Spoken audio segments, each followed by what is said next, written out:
Why don't we begin with a word of prayer? Lord God, we thank you for the opportunity to gather here to hear your word. Open our eyes, ears, and hearts and minds so that not only may we listen to your word, but so we can listen to each other as we talk about it. We ask these things in your name. Amen. Amen. All right, I handed out the review from last week. Who can help us out by telling us who Barnabas was? He replaced Judas Iscariot.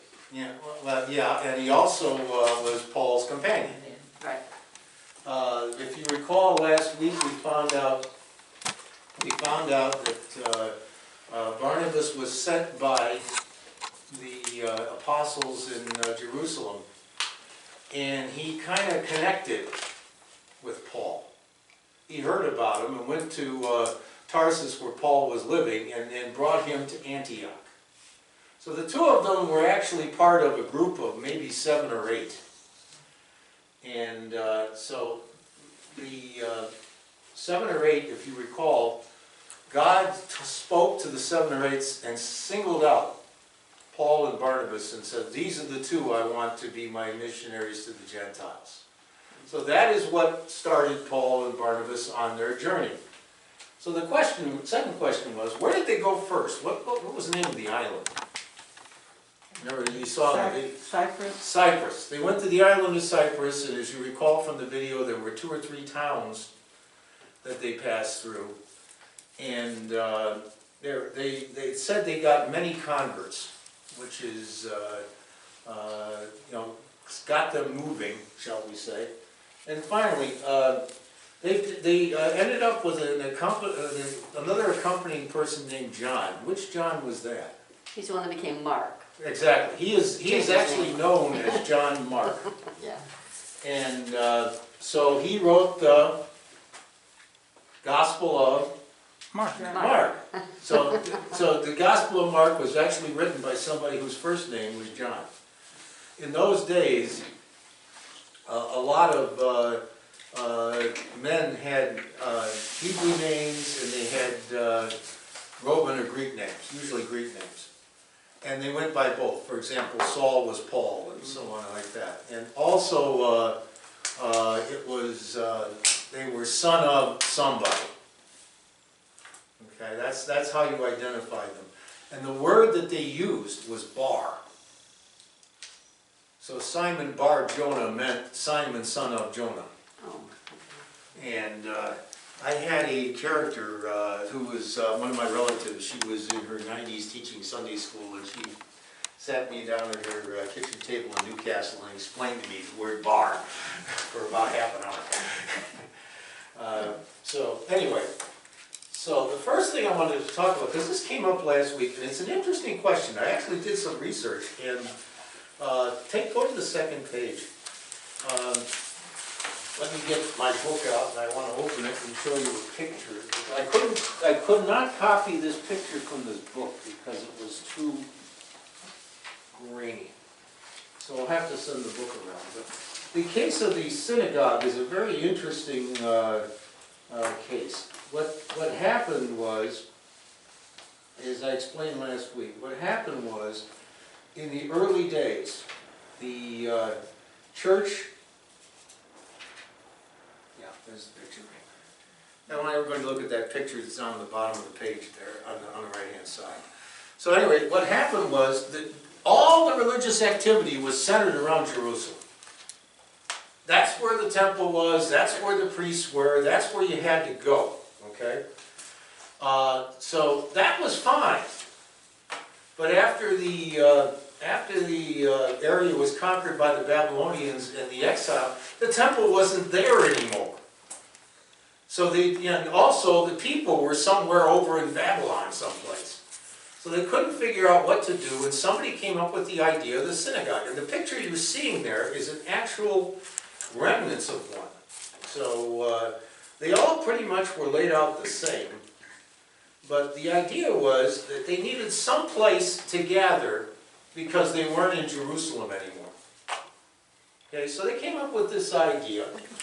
So a synagogue was a congregation of Jews formed for worship and or religious study. So there was a library in there. the word comes from the Greek synagogue, which refers to an assembly or gathering of people for secular or religious purposes. So they would meet there at this place, and anywhere that they could, in cities and villages, anywhere they could gather, so they could have an explanation of the Jewish sacred scriptures and for prayer. The original idea behind this was not for preaching. It was some place to keep the scrolls, some place to keep the knowledge. So that's what this was. Now what you're looking at, and we're going to describe what it looks like in a minute. What you're looking at is an actual picture of the remnants of a synagogue. And we're going to describe it, and the picture does a pretty good job. We're going to talk about the pillars that are in there and so on. So, a synagogue could be established if the following requirements were met. There had to be at least 10 married Jewish men in the community that would commit to attending. Had to be at least 10. So, sometimes what would have to happen is they would have to pay Jewish men to show up so that they'd have 10 of them. Sounds like my kind of deal to me. But anyway, and the building had to be laid out so that the prayer or reading the scripture was done facing Jerusalem. So in other words, it wasn't north, south, east, west, or whatever. It could be any angle as long as the person who was reading was facing Jerusalem. It's kind of like, how every Muslim has to go to Mecca. Well, that was the way Jerusalem was in those days. Okay, but the functions of the synagogue were much more than Sabbath day. The synagogue also addressed the following functions. It was a local court of justice. If you said bad things about the church or you blasphemed or anything, that's where they would take care of you. Okay, it was an elementary school for teaching children how to read. Now it says children. I don't know whether that means boys and girls or not. And it's the social life center for the Jewish community. Kind of sounds like a church today, doesn't it? In a way. So the question was, what about the rabbi? Well, here's who actually ran the place. First of all, this is where we get the term elders from. They were devout and respected men of the community that followed the policies of the synagogue. Kind of like the session. Okay? Then there's the ruler of the synagogue. These men were appointed by the elders and attended to the matters regarding the building and the planning of the worship service. Okay? Kind of like the clerk of session. Kind of. Okay? Now, there was something called a minister. There's probably a Jewish word for it. Actually, there is. It's shazan. You'll see it in the sentence there. The shazan had charge of the sacred scrolls. Remember, you didn't have copiers then. The sacred scrolls had to be done by hand. So they were very, very valuable. Also, the paper it was written on was very super expensive. So there's only like one copy of everything in every one of the synagogues. Question. So, yes. Does, even though it's a real small synagogue, does it still have the scrolls, Well, yes, they did. no matter what size they were? No matter what size they were. Okay, so now the shazan also attended to the lamps. There was remember there was very little light in there because there were very few windows, so he had to take care of the lamps. He kept the building clean. I don't know if I can do that, but he kept the building clean. And he administered the punishment. Remember, I said it was also the local court of justice on parties found guilty by the elders. And he was the one that taught the elementary children how to read. So that's what this person did. Now, here's the critical people. The delegate of the congregation. A capable person chosen by the ruler of the synagogue to read the scripture, to lead in prayer, and to preach or comment on the scripture. Let's all go to Luke 4, verses 16 to 20.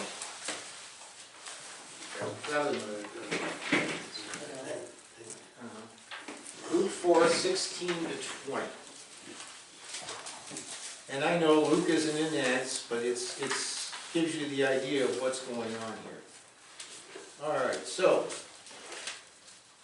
would someone like to read Luke 4:16 to 24? All right. Okay. He went to Nazareth, where he had been brought up, and on Sabbath day he went into the synagogue, and was his custom. And he stood up to read. The scroll of the prophet Isaiah was handed to him. Unrolling it, he found the place where it was written, "The Spirit of the Lord is on me, because he has anointed me to preach good news to the poor. He has sent me to proclaim freedom for the prisoners, and recovery of sight for the blind, to release the oppressed, to proclaim the year of the Lord's favor." Then he rolled up the scroll, gave it back to the attendant, and sat down. The eyes of everyone in the synagogue were fastened on him. Okay. So Jesus was, and that day was the delegate of the congregation. He had been asked to perform this role. So there wasn't a standing minister. There could have been any, sometimes people would come back, sometimes it would be one at a time. But that's what the delegate of the congregation did. Okay, and the president, the minister or the rulers of the synagogue would designate this person in advance.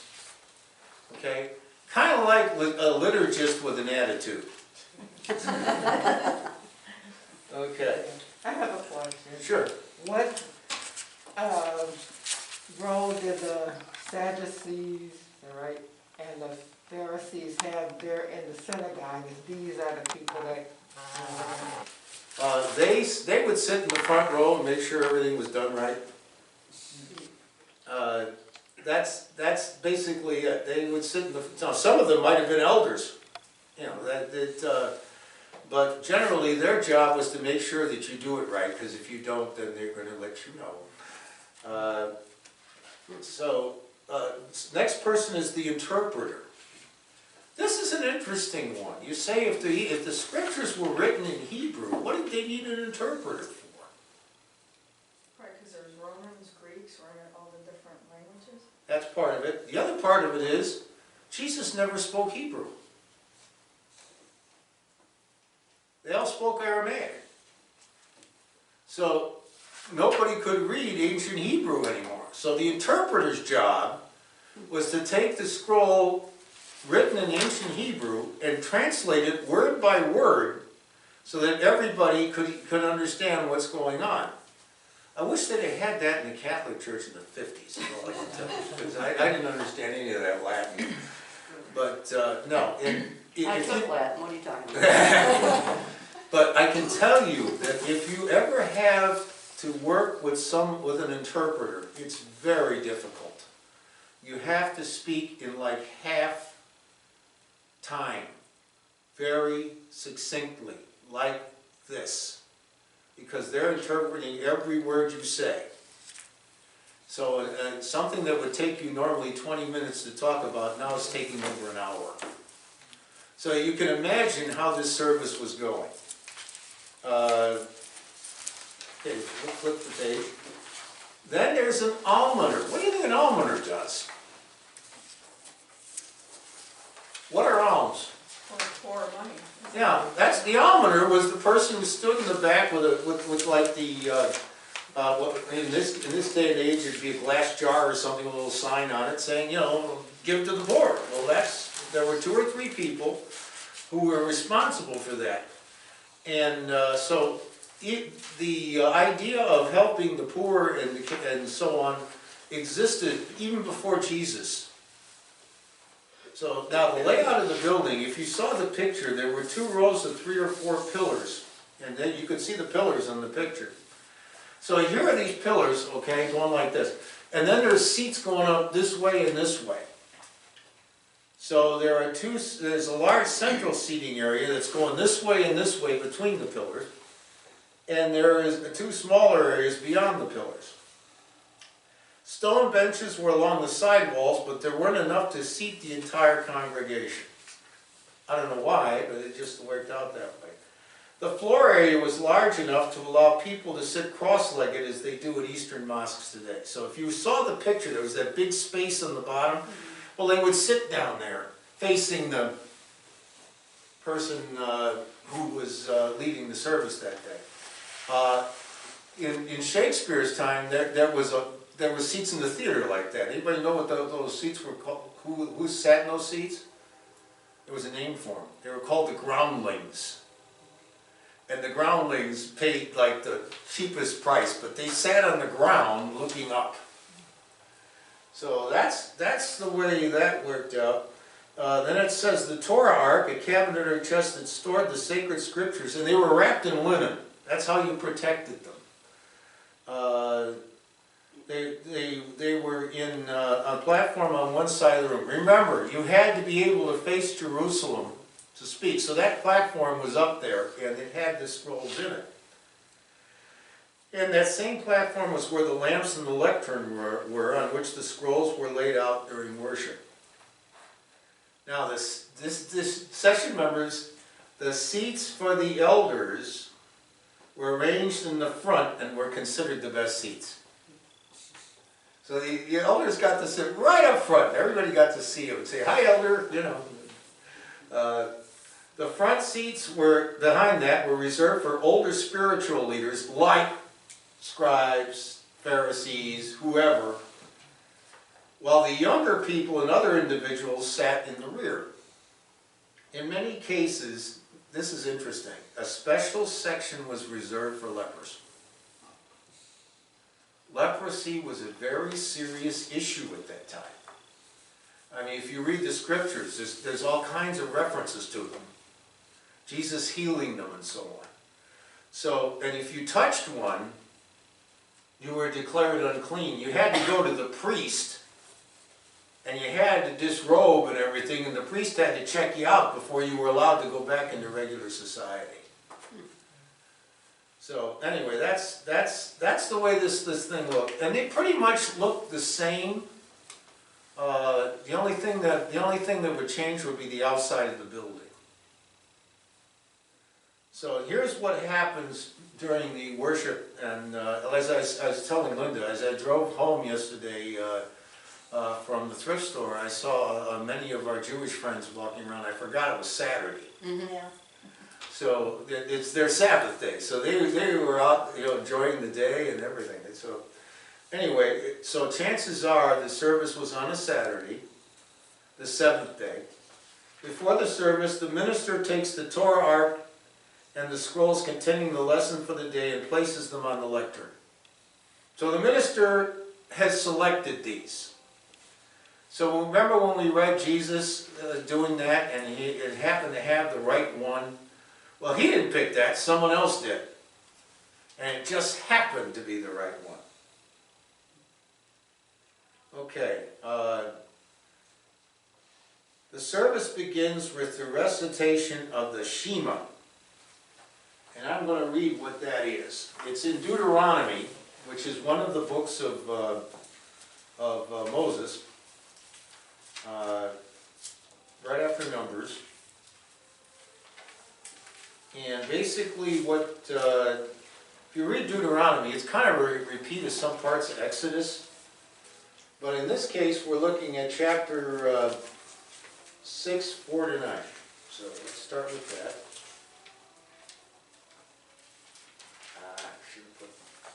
My bookmarks fell out, sorry. Deuteronomy 6, 4 to 9 says, maybe,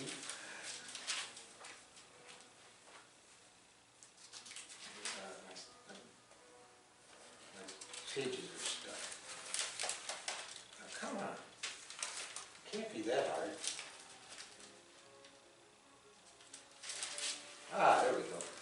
Hear, O Israel, the Lord is our God, the Lord alone. You shall love the Lord your God with all your heart, with all your soul, and with all your might. Does that sound familiar?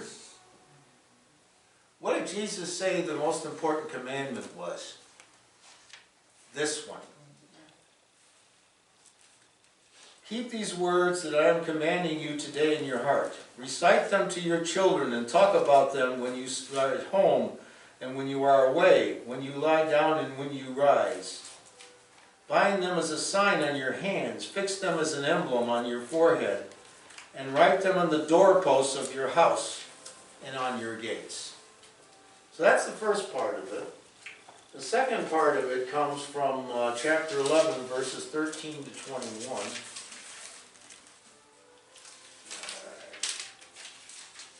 For some reason, my Deuteronomy page is all stuck together. I guess I must use them all out. All right, 13 to 21.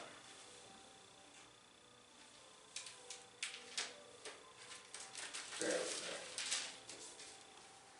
If you will only heed his every commandment that I am commanding you today, loving the Lord your God and serving him with all your heart and with all your soul, then he will give the rain for your land in its season, the early rain and the later rain. And you will gather in your grain, your wine, and your oil, and he will give grass in your fields and your livestock, and you will eat your fill. Take care, or you will be seduced into turning away, serving other gods and worshiping them. For the anger of the Lord will be kindled against you, and he will shut up the heavens, so that there will be no rains, and the land will yield no fruit. Then you will perish quickly off the good land that the Lord is giving you. You shall put these words of mine in your heart and soul, and you shall bind them as a sign on your hand, fix them as an emblem on your forehead. Teach them to your children, talking about them when you are at home, when you are away, when you lie down, and when you rise.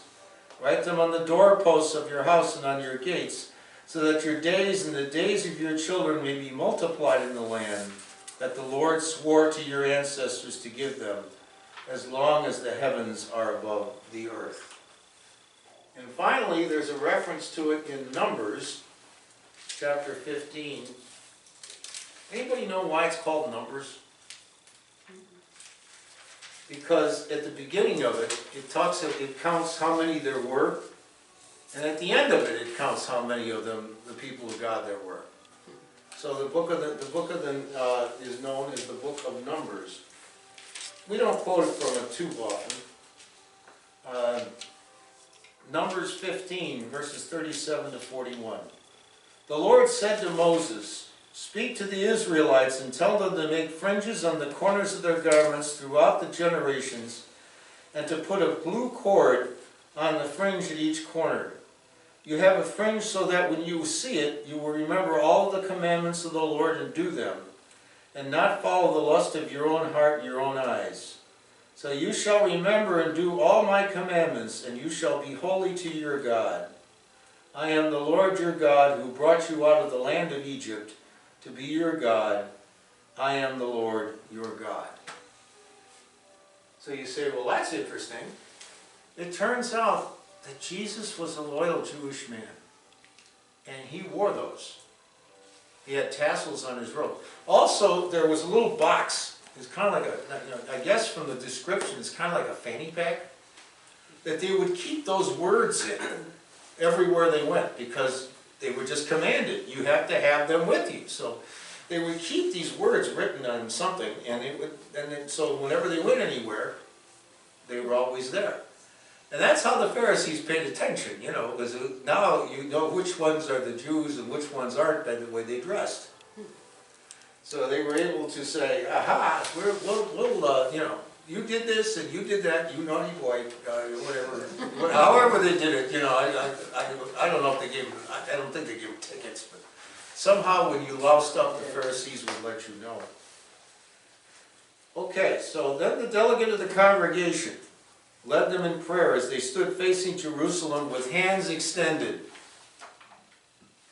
like this. The prayer ended with what?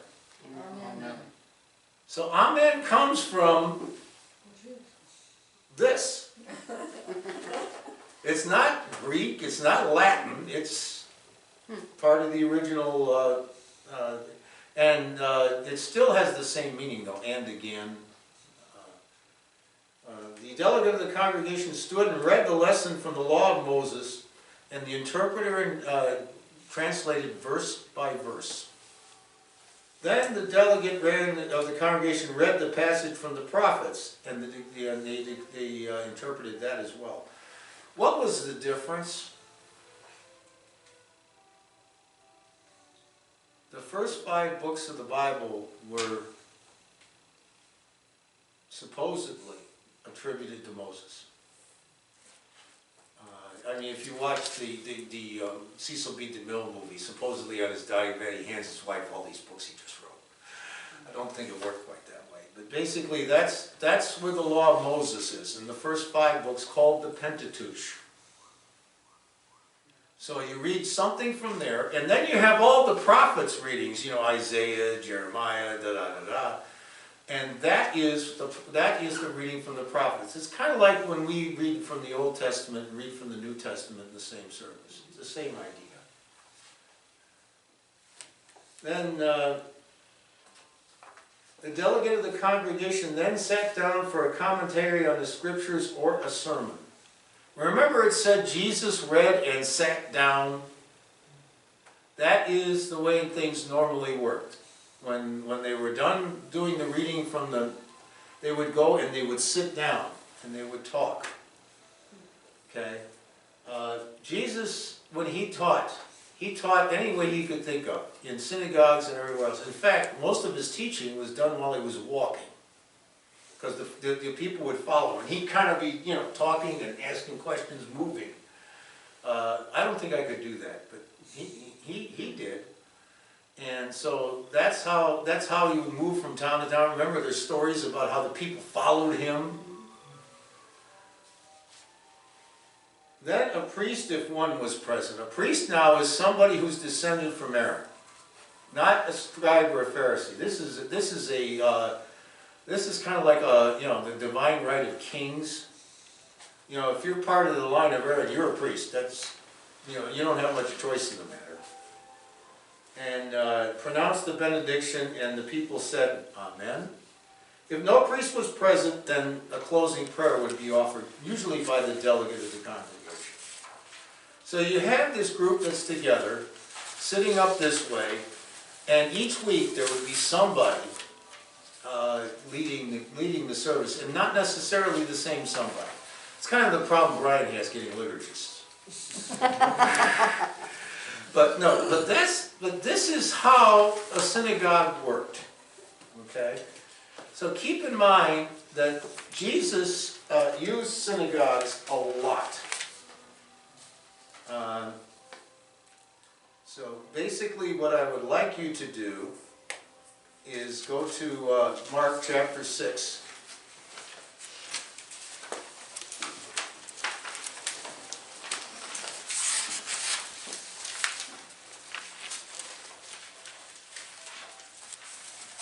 And would somebody read for me verses 1 to 5?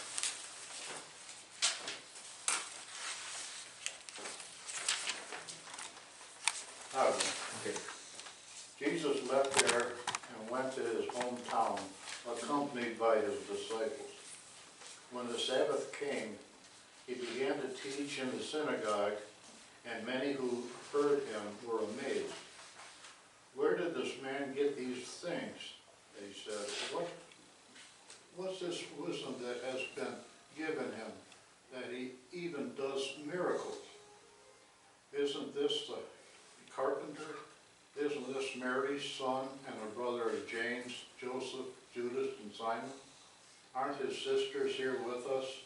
And they took offense at him. Jesus said to them, "Only in his hometown, among his relatives, and in his own house is a prophet without honor." He could not do any miracles there, except lay his hands on a few sick people and heal them. And he was amazed at their lack of faith. So, this is what happened when he was in his hometown, in front of friends he knew. Okay? Notice it also says his sisters were there. Jesus came from a very large family. You heard about 4 brothers. We don't know how many sisters he actually had. I don't think the Bible actually tells us. But it's got to be more than one. So since Jesus was the oldest, and they believe that Joseph was a lot older than Mary and may have disappeared from the picture somewhere along the line, Jesus was like the surrogate father to this whole crew. Okay, so anyway, that's why he had to work for a while, because he was, you know, he was taking care of food at home and so on and so forth. So basically, that's what Jesus did in his own hometown. Then Matthew chapter 4 is the next one. Now remember, Matthew is writing to the Jews. That's what his book. That's what his book is aimed at. So as we read this, keep in mind. Can somebody read verses 23 to 25? Jesus went throughout Galilee, teaching in their synagogues, preaching the good news of the kingdom, and healing every disease and sickness among the people.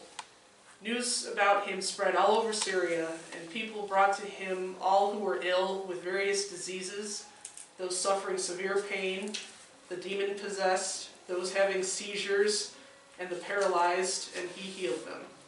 Large crowds from Galilee, the Decapolis, Jerusalem, Judea, and the region across the Jordan followed him. So he's visiting synagogues in a lot of different locations. We're going to see that Paul used the exact same strategy. Remember, the synagogue was the place where all the rule of law was, where all the scriptures were, where all of the learned people of the Jewish faith were.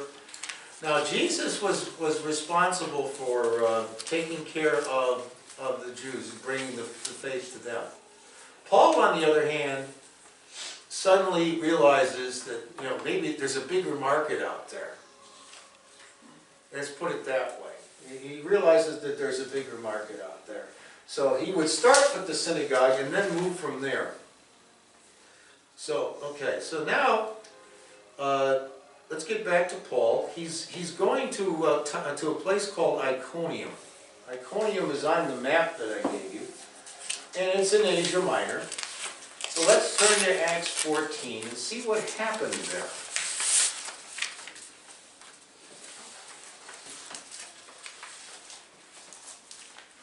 You see, you're going to find that Paul has more adventures than the perils of Pauline by the time this is over with. I mean, he's got a lot going on. What kept this guy going is beyond me. I don't think I would have this kind of commitment or energy to go through what he was going through, especially when you consider he was ill most of the time. So, so I need a reader for the first 7 verses of chapter 14. I'll do it. At Iconium, Paul and Barnabas went, as usual, into the Jewish synagogue. There they spoke so effectively that a great number of Jews and Gentiles believed. But the Jews who refused to believe stirred up the Gentiles and poisoned their minds against the brothers. So Paul and Barnabas spent considerable time there, speaking boldly for the Lord, who confirmed the message of his grace by enabling them to do miraculous signs and wonders. The people of the city were divided. Some sided with the Jews, others with the apostles. There was a plot afoot among the Gentiles and Jews, together with their leaders, to mistreat them and stone them. But they found out about it and fled to the Lystra. Lyscanian city of Lystra and Derbe and to the surrounding country, where they continued to preach the good news. He got run out of town. And this was what normally would happen to him. What would happen, remember, there is a group of devout Jews that are following him, watching his every move. So basically what happened here, there was, this group decided to do some rabble-rousing, if you will. So all of a sudden, people are wondering about this guy. So half the city thought he was great, and half the city wanted to kill him. Yet it says he stayed a long time. Think about that. He's not a resident. Remember, he's a tent maker. He's got a business going and whatever else is going on. He's out there, yet he had the courage to stay there for a long time. Okay, so remember now he's left and gone to Lystra, and that starts in verse number 8. So I need someone to read verses 8 to 20 of the same chapter. I'll read again. In Lystra there sat a man crippled in his feet, who was lame from birth and had never walked. He listened to Paul as he was speaking. Paul looked directly at him, saw that he had faith to be healed, and called out, "Stand up on your feet." At that the man jumped up and began to walk. When the crowd saw what Paul had done, they shouted in the Lycaonian language, "The gods have come down to us in human form." Barnabas they had called Zeus, and Paul they called Hermes because he was the chief speaker. The priest of Zeus, whose temple was just outside the city, brought bulls and reeds to the city gates because he and the crowd wanted to offer sacrifices to them. But when the apostles Barnabas and Paul heard of this, they tore their clothes and rushed out into the crowd, shouting, "Men, why are you doing this? We too are only men, human like you. We are bringing you good news, telling you to turn from these worthless things to the living God, who made heaven and earth and sea and everything in them. In the past he let all nations go their own way, yet he has not left himself without testimony. He has shown kindness by giving you rain from heaven and crops in their seasons. He provides you with plenty of food and fills your hearts with joy." Even with these words, they had difficulty keeping the crowd from sacrificing to them. Then some Jews came from Antioch and Iconium and won the crowd over. They stoned Paul and dragged him outside the city, thinking he was dead. But after the disciples had gathered around him, he got up and went back into the city. The next day he and Barnabas left for Derbe. He didn't get out of town in time this time. So already he's been run out of one town, stoned in the next one, and then he goes back. This is one committed individual. Okay? So anybody who says, well, nothing happened on the Damascus Road is crazy. I mean, this guy's taking risks that you and I would never, ever take. So let's see, just for fun, where some of these places actually are. Hopefully this will work. The dust from their feet in protest against them, and went to Iconium. And the disciples were filled with joy and with the Holy Spirit. Iconium is today called Konya, and is the headquarters for the Mevlana sect of the whirling dervishes, who perform their dance only in the month of December. There was a plot afoot among the Gentiles and Jews, together with their leaders, to mistreat them and stone them. But they found out about it, and fled to the Lycaonian cities of Lystra and Derbe, where they continued to preach the good news.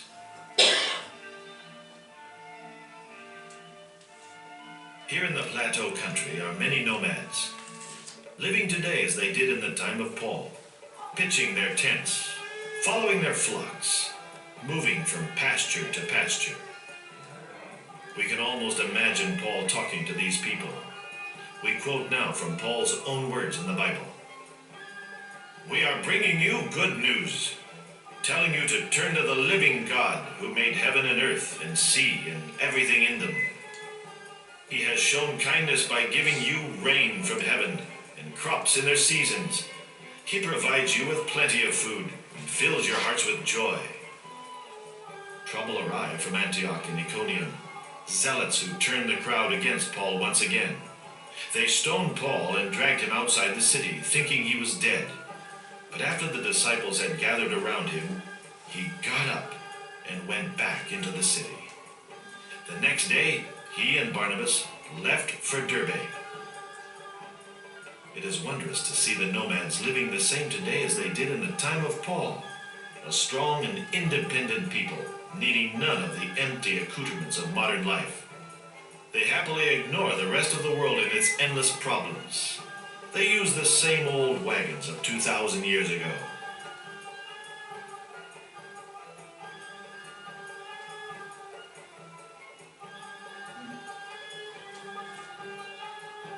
The stitching on the bags of grain is the same as Paul used on the tents.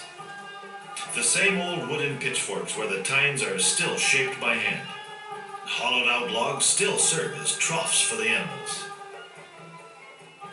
As Paul walked across Asia, he probably accepted a ride now and then from nomads. It could have been on a donkey, or it could have been on one of these characters. You can tell she's a woman by her eyes.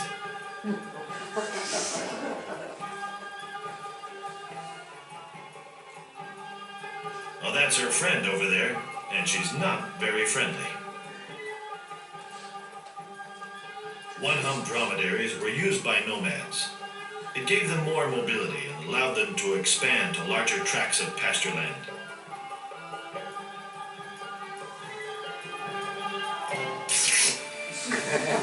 Paul and Barnabas entered the city of Perge. On either side... That's great. I had to end it with her, yeah. So I want you to understand, you saw all the different places he's been so far. You know, he couldn't catch a bus. You know, I mean, imagine, these cities are like 50, 60 miles apart. When I was a Boy Scout, if I did 20 miles in a day, that was a lot. You got Paul and Barnabas. He's got all of his tools of the trade. He's moving from town to town, somehow making a living, and at the same time, preaching and teaching. As I said, this is one committed dude. I mean, wow. And like I said, he wasn't always all there, because as we learned last week, he had this disease he keeps talking about. You'll hear about it later. But he keeps talking about this pain inside. Now they think it was malaria. Some people thought it might have been epilepsy. But it was something. But yet he kept going and kept moving. Isn't that incredible? I have a question. What's that? I have a question. Sure. Is the synagogue and the temple, are they the same thing? No. Okay. Go ahead. And when the apostles were preaching, were they preaching that the people did not need to do the burnt offerings anymore in terms of the... Now let me answer those questions. First of all, there was only one temple, and that was in Jerusalem. And what happened was, the original temple was built by Solomon, and when they were conquered by the Babylonians, they sacked the place and burned it down. So all that was left was kind of like the foundations and whatnot. And they took all the people away. Later on, when the people came back, there was always a plan to rebuild it, and it didn't start until what they call the Maccabean times. There are 4 books in the Bible called the Apocrypha that's not in ours, but it's in a Catholic Bible, and there's First Maccabees and Second Maccabees, and it talks about how the Maccabees got their independence and started building the temple. Well, Herod came along and finished it. Herod figured that the only way I'm going to win over these people is to give them what they want. So he finished it and made it as ornate as any building there was at the time. So and the way the temple worked is the priests were allowed way on the inside. It was kind of like a group of concentric circles. They were square, but that was the idea. The farther in you went, the higher you had to be in the hierarchy. The center was the Holy of Holies. That's supposedly where God lived. And only one person was allowed in there, and that was the chief priest, and he was only allowed in there once a year. Is that where the Ark of the Covenant was? Yes. So basically, the Holy of Holies had that in there, and this priest would go in there making sure everything is okay. And there was somehow or other there was a lamp in there or something. But if you recall the story that when Jesus was crucified, they say the veil was torn. That was the veil. So the idea behind that was, the fact that that was written meant that God somehow had gotten loose. He wasn't hiding in here anymore. So then there was, around that was the court of the priests. So if you were a descendant of Aaron, you were allowed in there.